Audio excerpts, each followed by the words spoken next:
marched to his lowly station.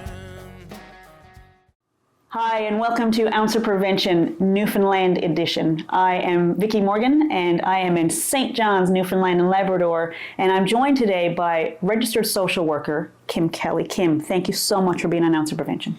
You're so welcome. I'm so looking forward to chatting with you. So, Kim, you are one of the organizers behind the Vigil to remember those lost to suicide. Absolutely. Can you tell me how that got started? Absolutely. Well, my brother Brendan died by suicide in 2000. He was 24 years old. And for me, I grew up in a small community, Catholic community on the Southern Shore, Cape Royal. And, at that time, we had a couple of suicides in our community. But, my parents were devastated by Brendan's loss. And I was really trying to find some way of helping them, to find a space for them to come together to remember Brendan and to know that it's okay to remember the things he did in life, okay to remember him. And of course, I was at a suicide conference here in the province run by Assist NL, and there was a man there named Barry McGale who is a suicide trainer, and he told me about a similar thing they do in Ireland. Now, they do it outside. Of course, they don't have much snow. In December, on the second Sunday in December, which is actually the National Day to remember, a National Day of Loss to remember usually children who have died, but they've spread the net wide and to use it to remember people who died by suicide. So this was in October, and I thought, well, great, let's have this in Newfoundland and Labrador. So I work at Memorial University and, did my education there. And we have a lovely chapel there. And as a student, I was involved with chaplaincy, as was Brendan. So I said, let's hold this vigil in the university chapel. So we did. And we promoted it and we got more people than the year before. And, we had it every year. It started in 2005. And we eventually had so many people that we outgrew the capacity of the chapel. The capacity was 200. So then we moved to St. Patrick's Church because that's where I'm a member, and the rest is history. So, this year was the 14th year that we had the vigil, and we invite people to bring pictures of their loved ones. We're very fortunate that Peter Halley and Shelley Neville come for free to do the music for that event. I wrote a song as well called Better Place. We sing that song. Dan Dillon did the music for that and interpreted my lyrics, so we sing that together. And it's become in some ways, unfortunately, a big event. So this year we had close to 400 people attend. And if you looked at the front of the church and all the pictures that we had, there are many faces of people who died by suicide, because Vickie, suicide knows no bounds. So I grew up in a loving, warm, family, I guess a middle class kind of family, where I got my degree. Brendan had his arts degree from Memorial University. My brother Scott has done I'm not sure what it's called, but up at the Marine Institute he's done the Master Mariners kind of thing program, so he's the equivalent of a ship's captain. We went to church every week. We played games night every Thursday night. We were the family that we never thought we'd be touched by suicide. I never imagined I would be here talking to you about my brother Brendan and that he died by suicide.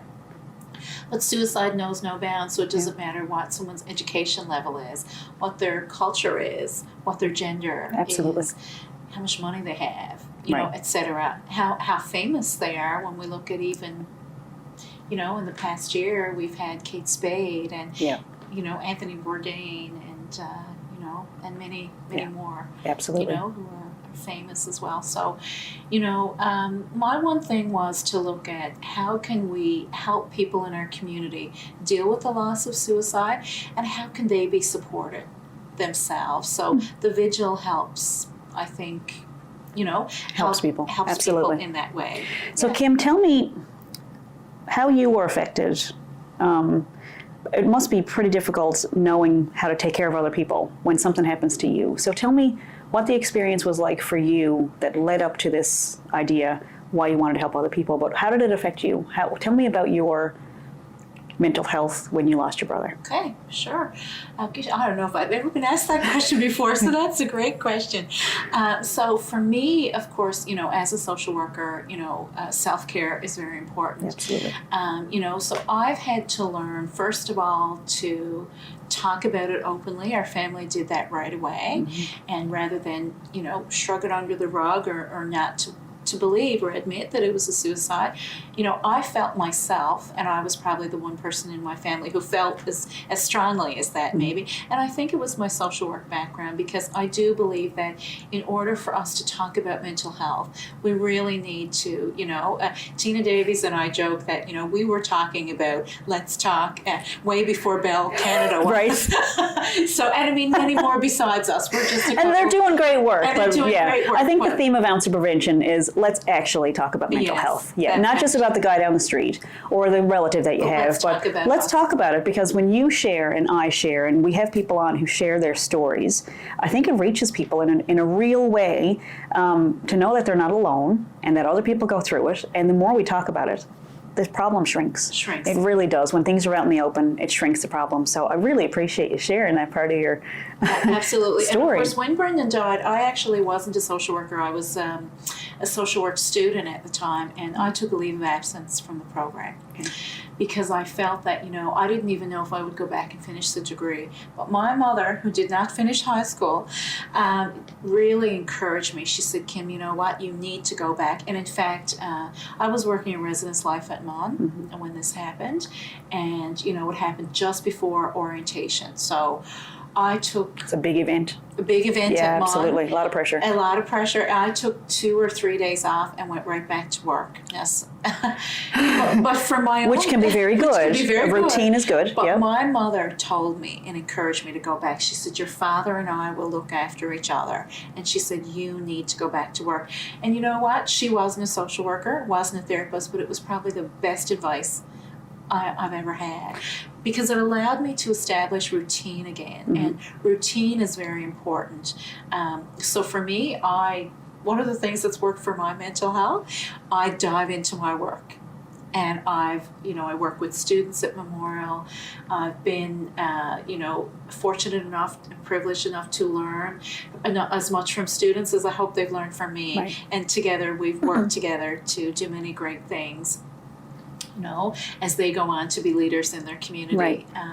But for me, what's also worked is just talking about it. I like to sing around the house. My nickname would be Karaoke Kim. I love singing karaoke. But for me, it lets the stress out, right? Okay. So I do those kind of things. I also do some volunteer work. I help people who've lost loved ones to suicide in an unpaid way and help their family support. I do work in my church. So I sing in the choir, and I read in my church, and I do different things. I do baptismal preparation, wedding rehearsals. That won't work for everybody. Right. Everyone needs to find what works for them. So you have a lot of coping, certainly a lot of self-care and coping mechanisms. What did your life look like? You said you took a few days off right away. How did Kim look different right after Brendan died? I think that Brendan's death really changed me. It changed me in a way that allowed me to find my own voice, to develop more confidence in myself.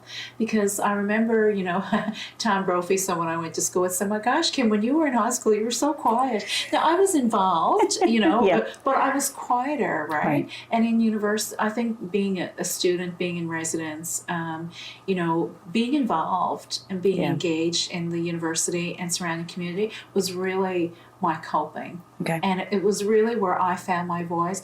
I found what I liked. I did things that I liked to do or became involved in those things. And that was really my saving grace. Who knows what might have happened if I hadn't gone back to work. Absolutely. If I hadn't been fortunate enough to have work, or, and find those things that really matter to me. And I think that's what advice I would have for someone else, to find what matters to you.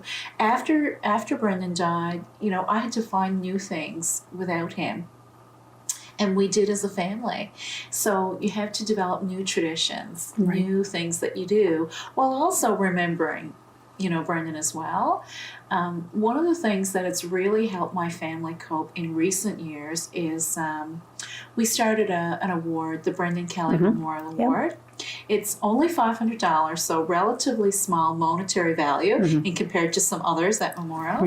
But it goes to a social work student who, with the hopes that they're going to change mental health and work in mental health. It goes to a student. It's fantastic. So we're really pleased with that.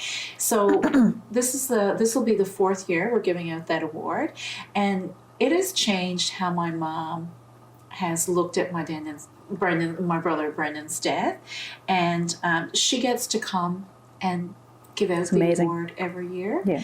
And we have a description in the memorial calendar that says, this award remembers Brendan Kelly of Cape Royal, who died by suicide. What I find really inspiring about your story is that at some point you considered dropping out of school. You weren't going to finish your degree. And I feel like for somebody who has had a devastating loss in their life, who might be really not in a good place. Absolutely. With no idea that 18 years from now I might be running a vigil. I might be, have a very fantastic job. I might have it really together. But at the time, it probably didn't seem like there was a whole lot of hope. And the fact that you found a way to channel your grief and help other people is beautiful, is absolutely beautiful. And I can't imagine that Brendan wouldn't be super proud of you for what you did with this experience. And what a beautiful way to remember your brother. Oh, it's amazing. I wonder what he would say if he ever knew. I'm sure he never would think that. I mean, there's hardly a day goes by where I don't say his name. Absolutely. Or my mom, and the fact that we actually, his name is in the program now every year. Yeah. He was quiet and shy. Some people would say, now, Kim Kelly, it's hard to imagine, and I've had people say this to me, Kim, you're so outgoing, you're so friendly, you're so, and you've had a brother who died by suicide, and I said, yeah, it happens to people like me too. Absolutely. Right? And whereas Brendan was more quiet, in high school, he was involved in the cross country running team, which I have never been, no runner. I say I get my cardio by running late. Me too. And that's what I do.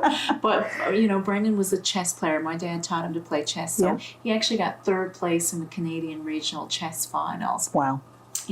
But he would never imagine that I would be doing all of this to remember him and in his honor. So it's a wonderful way to remember. And I would really challenge anyone who's had any kind of loss, whether it's suicide or another type of loss, to actually look at ways they can remember their loved one, whether it's doing an act of kindness in their name.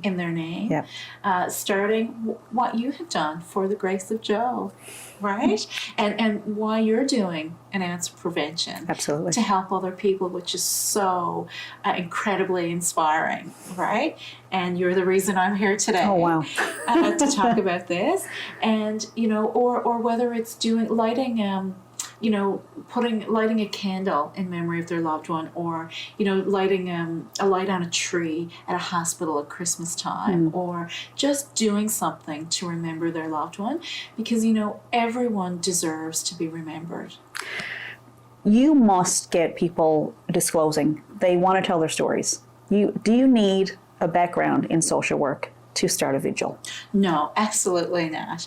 In fact, Beth Fleming, who lost her son Nathan, has took our model that we have, and I'm so proud of that model that we've built, and actually brought that to St. Joseph's, her community. Wow. And so she's had that event for the 2nd year. So she does what I do in St. John's. I guess I host it, I'm the MC. Yeah. She does that. And she's not a social worker.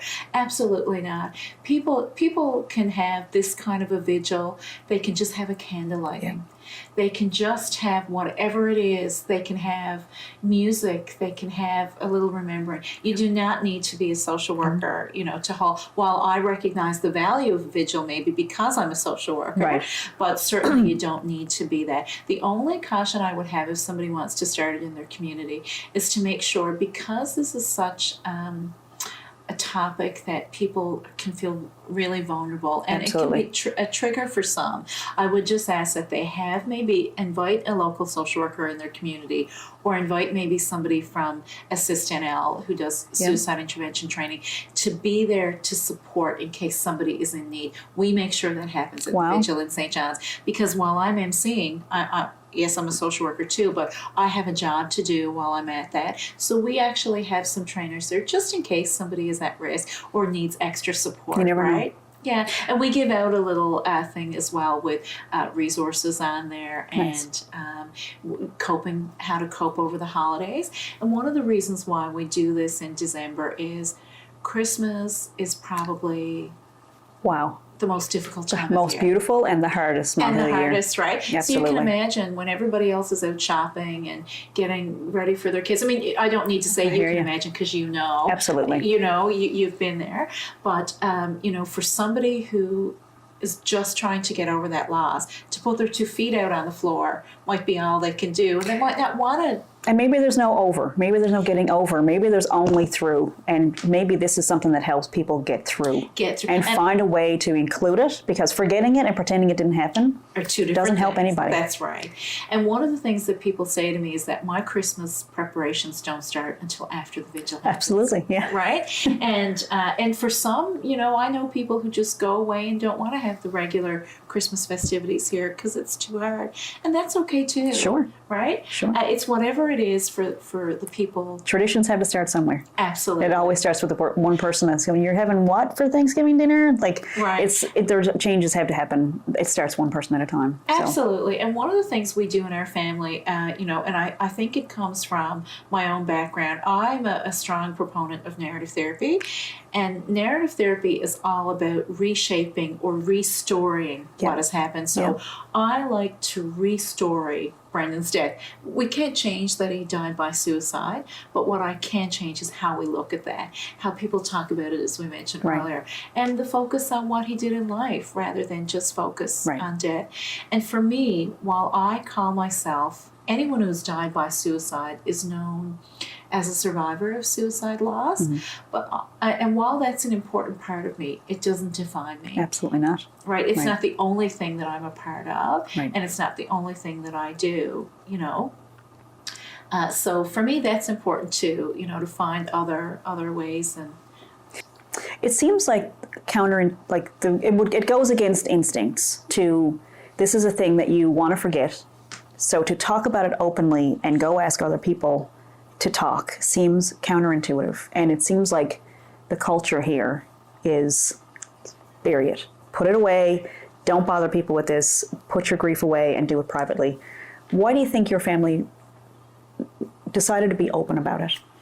Well, I think we knew that, you know, first of all, I come from a family where, you know, my dad was, I think, introduced me to social work. He wasn't a social worker, but he introduced me at a very young age to doing for others, and that he served his country. He was in the Air Force for 5 years, and he taught us, and as well, you know, he was involved in the parish council.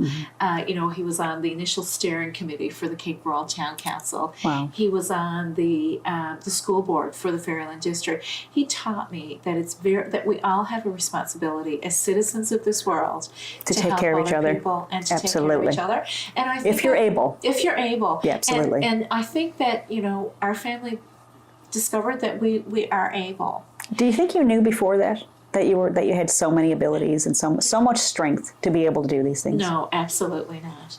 I think, like, I'm a person now, I used to always worry about what others thought, but since Brendan's passed away, you know, the worst thing that could ever happen to me has already happened.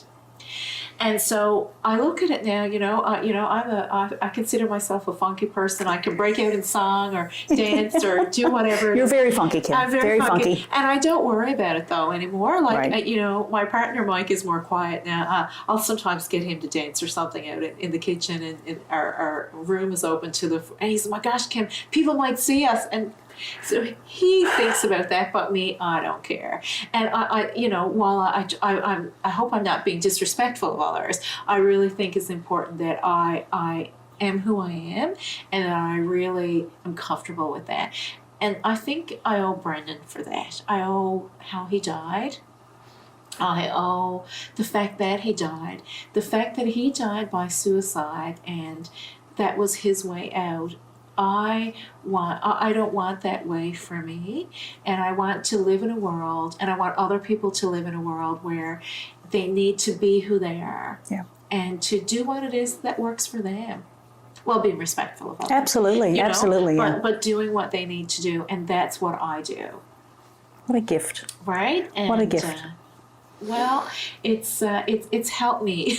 Well, you used the word restoring, and in therapy in the U.S. they call it reframing. Reframing, yeah. That's a really interesting way to put things, because it appears that facts are facts. This is what happened on this date. How could you possibly? What is the benefit of looking at it in a different way?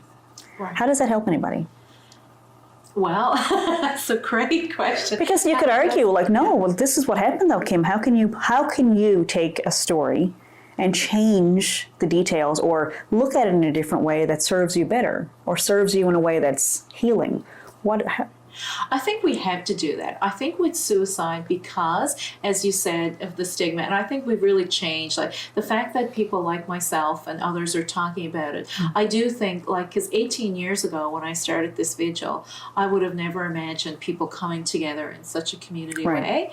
But I think the fact that people are coming means that they know it's okay. They're giving themselves permission to do that. You're creating that safe space. And creating a safe space. And I think that people really need to do that. I remember a mom who lost her son, Penny, who lost her son, Nicholas, from Ontario. And, she has come out right away. She's a guru in Ontario for the suicide loss community. And, and she said, Nicholas died, and she said, I have a responsibility to Nicholas to remember that, he wouldn't want me, she said, to be taking responsibility for his death or to looking at that. And she said, he wouldn't want that for me. So she said, I, will talk about that, and I'm using that to help others. Because she had an experience too. She had an experience too, and she had the loss of a son. And I'm not a mother, but I do believe there's no greater loss than to lose a child, right? So even though I lost my brother, it's not the same as my mother losing. Probably not the same, but still of huge value to you. Right. And your experience counts too. And that's something that, I think across the spectrum of those mental health things, whether it's addictions or suicide, these are grown people, and for the most part, who make decisions in their lives, and who are we to say you shouldn't have done that? Right. That's their life and their decision, and then our experience is up to us what we do with those experiences. Absolutely. And we can't take responsibility for someone else's Absolutely actions. Not. And Brendan died, and we can't change that, but we can change the fact that we're doing something good. And hopefully inspiring others by doing something good, If you're making life a tiny little bit better for anybody. Absolutely. The University Gazette did a story on Brendan just in the fall semester. It was the fall, it was a few months back anyway, a column remembering Brendan. Yeah. And what a tribute to Brendan that was, and a tribute to our family and our coping. It highlighted the fact that we did a family CD. My mom, Sheila, who's a force to be reckoned with. And I'm now getting back the mother that I knew I had before Brendan left. Right. Even though she's lost my dad, she's moved to St. John's, and she's had a CD, which you have right there in front of us. She wrote 5 songs on that CD, and this was my mother's therapy. She was using this as a way she wrote songs about my dad called Sweet William. She wrote a song called The Best Part of Me, because now that she's lost my dad, she lost the best part of her. Oh, wow. And my brother did 2 recitations as a tribute to my dad, because that's what he liked to do. Wow. And so he did a couple of recitations. My brother and I did a song on there called A Couple More Years. So because you've set up at the university, you've set up a scholarship? It's from the scholarship, an award, but it's an award because we didn't base it on academics, but it's really, we call it a scholarship, but it's the full title is Brendan Kelly Memorial Award. Yeah. So it's entirely possible that somebody who's going through the social work program could have a similar experience to yours and be sitting at home, ready to drop out, unable to move forward. They're eligible for this Absolutely. scholarship. For scholarship. There's actually a point where you could say to somebody, why don't you apply for this? Absolutely. I was in your shoes. This could help you. Absolutely. And who knows, but it might be the little, you say it's a small check, but $500 when you're in university, Can be, it's a lot of, sure. it's a lot of ramen noodles. Sure. So, but that's the push that maybe your mom gave you. Absolutely. And to turn your experience into something that's helping other people who are in your shoes is unbelievably beautiful. Oh, well, that's so nice. I'm so glad you shared your story with me. And this is... Thank you, Vickie, for inviting me here today to share Brendan's story and remember my dad. And, you know, a word to everybody out there who's experienced loss that there is healing. Absolutely. My biggest passion is helping people with horses.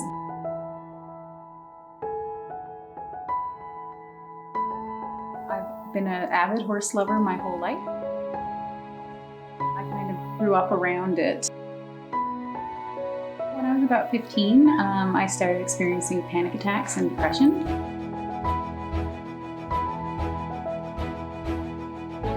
Horses have been the piece of my life that has been constant. Have been a steady concept in my life, a stable piece of my life. So I began helping other people with horses just by letting them interact with them. Never really sharing my own story because I didn't even know that that was a thing we could do. But I would share my horses with them. 6 years ago, a girl in the horse community died by suicide. Her name was Allison Walsh, and she had this horse named Tinker. And we wanted to start a program in her name. I didn't know it would take me into a full-time career. I just wanted to do something nice at the time. But here we are now, running a not-for-profit that does this every day.